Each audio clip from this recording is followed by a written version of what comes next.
అందరికీ నమస్కారం అండి. ఇప్పుడే అందిన వార్త మంత్రి అకాల ప్రమాదం కన్నుమూత అంటూ లేటెస్ట్ అప్డేట్ అయితే రావడం జరిగిందండి. తెలుగు రాజకీయాల్లో తీవ్ర విషాదం చోటు చేసుకుంది. మాజీ ఎంపీ కుసుమ కృష్ణమూర్తి కన్నుమూశారు. శనివారం తెల్లవారుజామున గుండెపోటుతో ఢిల్లీలో ఆసుపత్రిలో తుది శ్వాస విడిచారు.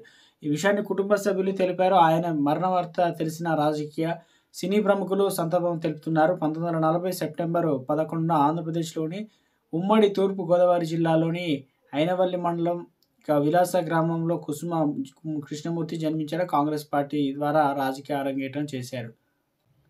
కాంగ్రెస్లో వివిధ పదవుల్లో పనిచేశారు. ఆ తర్వాత అమలాపురం నుంచి కాంగ్రెస్ పార్టీ తరఫున ఎంపీగా పోటీ చేశారు. కాంగ్రెస్ పార్టీ నుంచి 3 సార్లు విజయం సాధించారు. ఉత్తమ ఎంపీగా పేరు కూడా తెచ్చుకున్నారు. 1990లో పెట్రోలియం అండ్ కెమికల్ మంత్రిత్వ శాఖలో పనిచేశారు. 1982లో షెడ్యూల్ కులాలు, షెడ్యూల్ తెగల సంక్షేమంపై సంయుక్త సెలెక్ట్ కమిటీ కన్వీనర్గా పనిచేశారు. కుసుమ కృష్ణమూర్తి దళిత వేద పేరుతో బుక్ కూడా రాశారు. ఇక ఆయనకు కాంగ్రెస్ పార్టీ ఎంతో అనుభవంలో ఉంది. అయితే కుసుమ కృష్ణమూర్తి చాలా ఏళ్ళుగా రాజకీయాలకు దూరంగా అయితే ఉంటున్నారు.